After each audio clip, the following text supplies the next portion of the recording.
కేంద్ర ప్రభుత్వాన్ని సాకుగా చూపుతూ బీసీ బిల్లును బీజేపీ అడ్డుకోనే ప్రయత్నిస్తుందని గజ్వేల్ వ్యవసాయ market committee vice chairman Sardar Khan ఆగ్రహం వ్యక్తం చేశారు.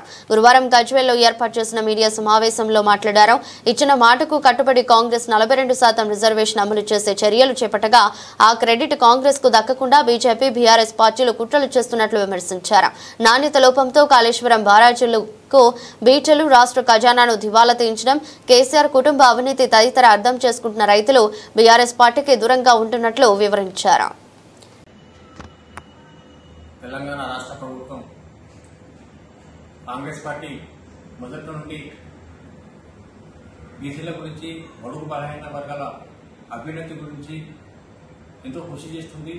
ఎందుకంటే మా ప్రియతమ నాయకులు రాహుల్ గాంధీ గారు చేపట్టినట్టు భారత్ జోడో యాత్రలోనే బడుగు బలహీన వర్గాలకు రాజకీయంగా, ఆర్థికంగా అన్ని విధాల ఎదుగుదల ఉండాలని, భారత రాజ్యాంగాన్ని కాపాడాలని కోరుతూ, భారత ప్రజాస్వామ్యాన్ని కాపాడాలని కోరుతూ ఆయన సుదీర్ఘ పాదయాత్ర చేయడం జరిగింది. ఆయన యాత్రను స్ఫూర్తిగా తీసుకొని తెలంగాణలో రేవంత్ రెడ్డి ప్రభుత్వం కూడా అధికారంలోకి రావడం జరిగింది. అధికారంలో ఎన్నికల ప్రచార సమయంలోనే మేము చెప్పడం జరిగింది, బీసీలకు, మహిళలకు, బడుగు బలహీన వర్గాలకు ఆర్థికంగా, రాజకీయంగా సముచితాన్ని కల్పిస్తూ వాళ్ళకి రిజర్వేషన్ కల్పిస్తామని చెప్పడం జరిగింది. అందులోనే దృష్టిలో పెట్టుకుని మొన్ననే కేబినెట్ తీర్మానం చేయడం జరిగింది. స్థానిక సంస్థ ఎన్నికల్లో 42% రిజర్వేషన్ బీసీ బడుగు బలహీన వర్గాలకు ఇవ్వాలని నిర్ణయించి ఆర్డినెన్స్ ఇవ్వడానికి కేంద్రాన్ని పంపడం జరిగింది. దీనిని చూసి ఓవరాల్ గా ఈరోజు చీకటి ఒప్పందంతో బీఆర్ఎస్, బీజేపీ ఒకటే దీన్ని ఆర్డినెన్స్ అడ్డుకోవాలని ప్రయత్నం చేస్తుంది. ఈ బీసీ బడుగు బలహీన వర్గాల ప్రజలు వీళ్ళ యొక్క చేష్టలను గ్రహించి వీళ్లకు రాబోయే ఎన్నికల్లో తగిన బుద్ధి చెప్తారని కూడా ఈ సందర్భంగా తెలియజేస్తున్నాం. ఎందుకంటే వాళ్ళు 10 సంవత్సరాల అధికారంలో కేసీఆర్ గారు దళితులకు ముఖ్యమంత్రి అనే నినాదంతో ముఖ్యమంత్రి ఇస్తారు దళితులకు అని చెప్పి అధికారంలోకి వచ్చి తానే ముఖ్యమంత్రి అయినాడు.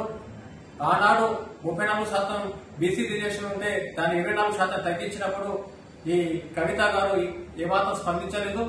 ఈరోజు మా లక్ష్యం ఎన్నికల్లో మేము చెప్పినట్టు ప్రచారంలో కూడా మేము ప్రజల వద్ద పోయినప్పుడు కూడా బీసీలకు రిజర్వేషన్ పెంచుతామని చెప్పడం జరిగింది. మేము పెంచుతున్నామని గ్రహించి ఏదో ఉద్యమం పేరుతో డ్రామాలు ఆడటం జరిగింది. ఈ విషయంలో ఆనాడు మీరు ఎందుకు పట్టించుకోలేదు, 10 సంవత్సరాల అధికారంలో ఉండడం కవిత గారు ఎందుకు స్పందించలేదని కూడా ఈ సందర్భంగా ప్రశ్నిస్తున్నాం. అంతేకాకుండా నిన్న గజ్వేల్కి వచ్చేసినటువంటి మెదక్ ఎంపీ రఘునందరావు కూడా రిజర్వేషన్ గురించి మాట్లాడడం చాలా బాధాకరమైన విషయం. ఎందుకంటే ఈ బడుగు బలహీన వర్గాలు ఈ పార్టీలకు తగిన బుద్ధి చెప్పాలని కూడా ఈ సందర్భంగా తెలియజేస్తున్నాం.